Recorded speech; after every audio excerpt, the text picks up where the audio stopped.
Hey all, welcome back to Harrison Talks Pod, episode 37. Today, we're diving into one of the most alarming trends from this year's NBA playoffs, and of course, you know it is the injuries. From Damian Lillard in round one to Tyrese Haliburton in game seven of the NBA Finals, Achilles injuries and serious postseason setbacks were not just common, but they were also historic in this year's playoffs. We'll break down what happened, why it's happening, and what the league needs to do moving forward. And I will also share my thoughts on the inconsistencies between the regular season and the postseason, the inconsistencies in the officiating, excuse me, and a bold scheduling proposal that could help save players and help with the future of the league. So, if you're on YouTube, do all the YouTube things like subscribe. If you're on podcast networks, do the same. Leave a comment, subscribe, share this podcast with someone who enjoys basketball as well. And let's get into it. So, how will the legacy of the 2025 NBA playoffs be remembered? It was the battle of small market Midwest teams, battle of young teams. Is it going to be remembered in hindsight as a change of the guard of the younger teams now getting into the position of championships and seeing new superstars break out? But we're going to remember 2025 as the year, or at least postseason, of injuries.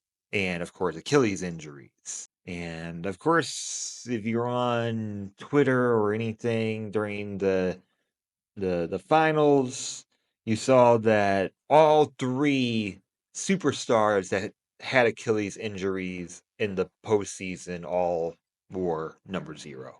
So Damian Lillard in round one, Jason Tatum, conference finals, and Tyrese Haliburton, game seven of the NBA finals, first quarter of it. And if you watch that, how could you not think back to 2019 game seven, Kevin Durant trying to play through a calf injury and tearing his Achilles? So, what do you do?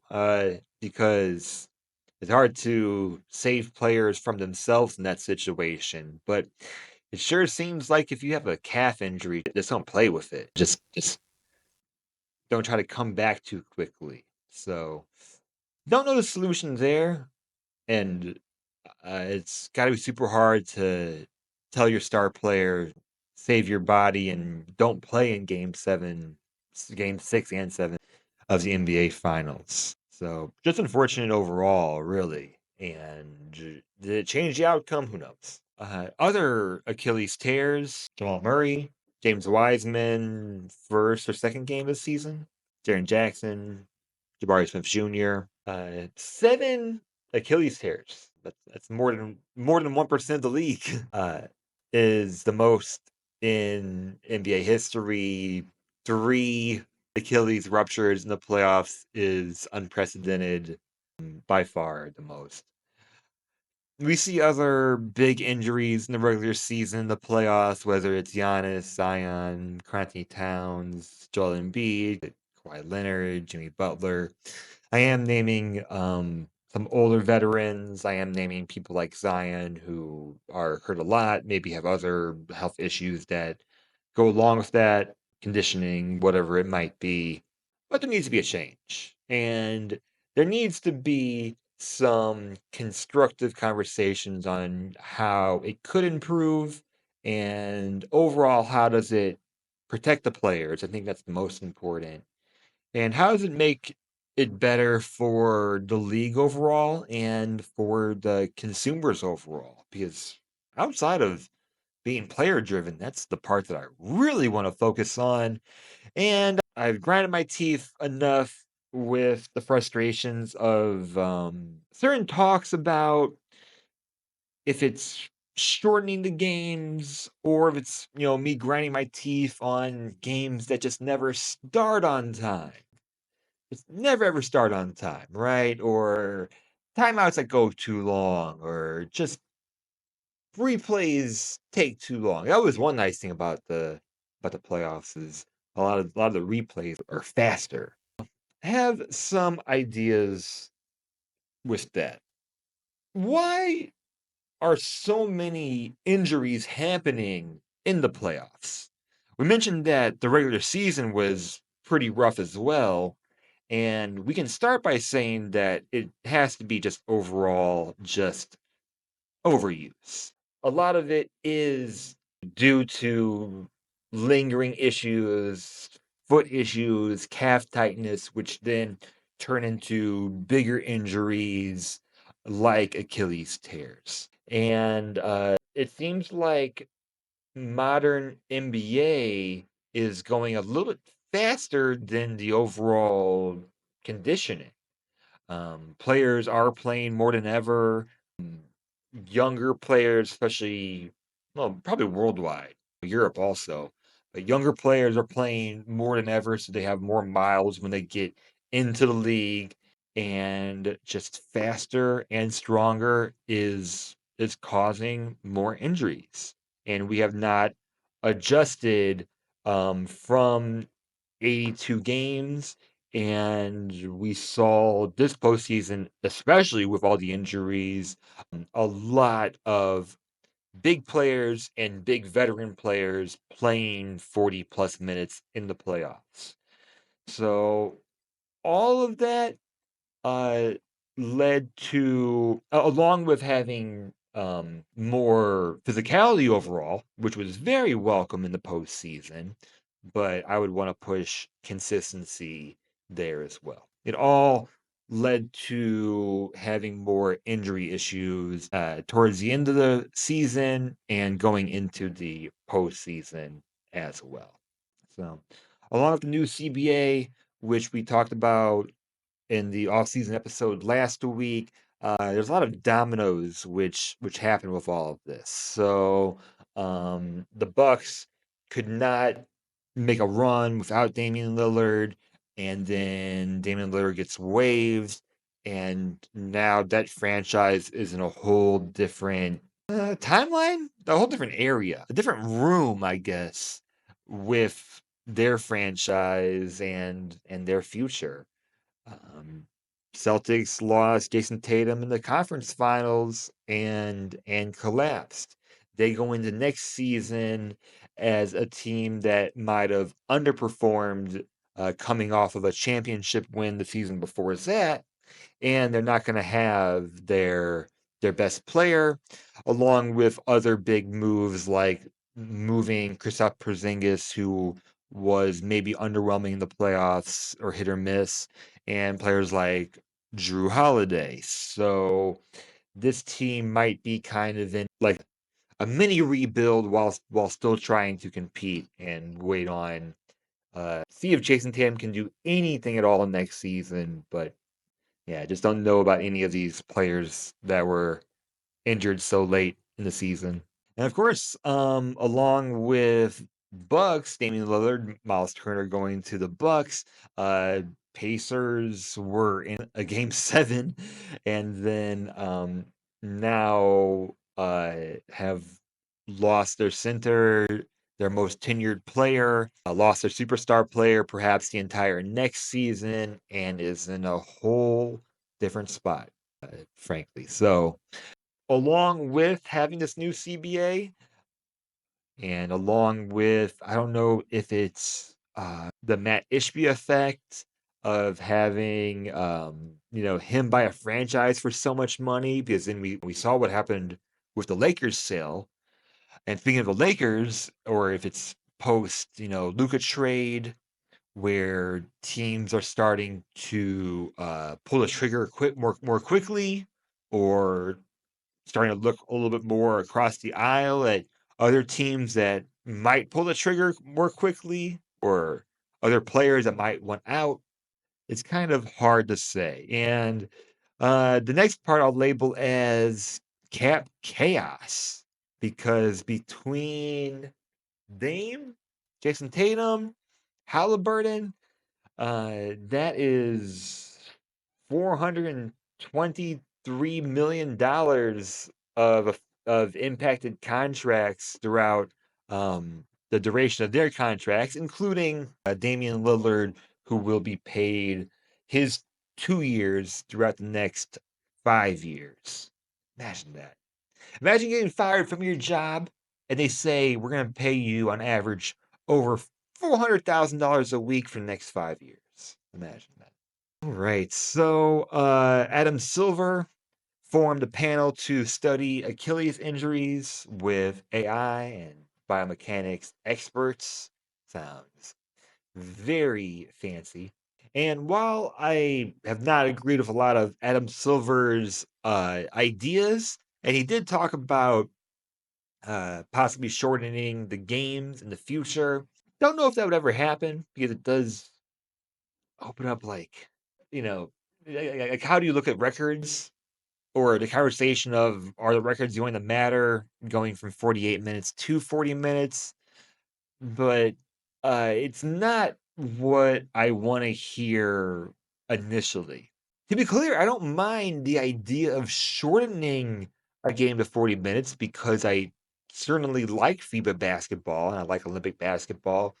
But the reason why it works in FIBA and Olympic basketball isn't just because it's 40 minutes. And I hope that's the focus and the discussion that they're having because before I would be okay with a 10-minute quarter, 40-minute game. There's a lot of other things I would want to see first. And this is where I get into my ideas, suggestions, and nothing I'm going to say, I'm sure, is original, but this is the plan that has been on my mind for a long time, more than this season. Of course, we're going to prioritize different forms of training, and the work that Adam Silver and that whole panel and team is doing on Achilles injuries is going to help that. Now, when it comes to shortening the season, 82 is too much. So we're going to shorten it, but we're also going to make it practical and accessible to the most common fans. So 72 games is going to be perfectly fine. It's going to be perfectly fine. Of course, it's going to affect some records the same way it would affect if we shorten the games altogether. But hey, the game has changed quite a bit, and 72, as I said, is still a lot. And here is why it is practical. We drop to 72 games, we can get rid of back to backs altogether. And here's how you do it: you get rid of the extra division games. So the 14 teams in a team's conference, they play 3 times 14, that's 42. That's easy to know. If they're in your conference, it's 3 games every season. If they're not in your conference, it's 2 games. So the 15 teams not in your conference, 2 games, 30 games, that equals 72 altogether. Nice number to work with, only taking out 10 games in the season. Baseball style series. We saw this in 2021, 2020, 2021, during the COVID years, where we saw teams traveling less. And I thought the baseball style series, where a team travels in and then stays there for 3 or 4 days, the second game would feel more competitive because there was some team that lost the first game and really did not want to go 0-2 against the team in the homestand or away. So there is that. So you could do if it's in conference, you could do uh, 2 games in one place, and we're removing back to back. So you would have a whole day off in that city but before the next game, and it might make more days on the road, but again, we're shortening the season, so I think it's going to be about the same or maybe less. And then for interconference, since that can create a lot of traveling overall, what you could do is still do a baseball series and just alternate years. So, how committed is the league to having every team play in every city and every stadium every season? I think they're going to be committed to it. But if they wanted to, you could alternate years and just have home team play 2 games at home and then played as the away team the next year, 2 games in a row. Again, we'll never have to hear any more about this is the second half of a back to back. The players might not be as fresh, they might seem tired. We're going to get rid of all of those, I'm going to say excuses, right? Right. If we are acknowledging over and over again that the product is not as good, then why are we doing it? And you can leave me a comment and tell me that you like back to backs if you do. But for me, and maybe it's because I'm a league pass guy and I just watch whatever's like on the best teams that are on that night. But I never felt like I needed a back to back, especially if it's going to affect the product. Trust me, I think 72 games feels like the same. It'll start and end at the same time of year so that we are eliminating those back to backs and it just makes everything a lot better. Then, possibly then, we could talk about 10-minute quarters. But this is what I want to see first. And I want to see, and I would like to see games start on time. Let's make it like, if it's a 7:30 start that starts 7:45, just make the start time 7:45 or 7:40. Do it like baseball. But you make timeouts shorter. Timeouts were shorter in the 90s, weren't they? They were shorter when I was a kid, weren't they? And do players like halftime? Is something I always wanted to know as well, because I always wondered if the NBA could just get rid of halftime altogether. I know it's a way for them to like make money and things, but does halftime help conditioning? Does it hurt conditioning and injuries? Does it do neither? Would there be any positives of getting rid of halftime? Because again, if you're talking about shortening the game, shorten everything else. Start times, timeouts, replays, reviews, everything before you actually do the actual game. So that is my thought with that. Are Achilles injuries becoming the new ACLs? Will Dame, Haliburton, Tatum return to form? I have seen more players like KD return to form more and more. So, hopefully there's a lot of confidence in that. There are 3 players that are going to be super motivated to get back on the floor, not worried about any of their work ethic or conditioning there. What else in the playoffs? This playoffs this year saw an increase from last season. Free throw rate, that is 24.3 in 2024 to 26.9% this year, which is the highest since 2013. Uh, but there has been less whistle. So I think just overall we saw significantly more aggressive postseason than we did regular season. And I'll reiterate, but my thoughts on that are just I'm cool with anything. Like the physicality is fun, but I just want the same type of physicality from game one throughout regular and postseason. There's no confusion with the teams, there's no confusion with the fans, doesn't create any stupid narratives, and yeah, it overall it protects your players. So true to the lane, I'm cool with anything. It was fun watching this postseason.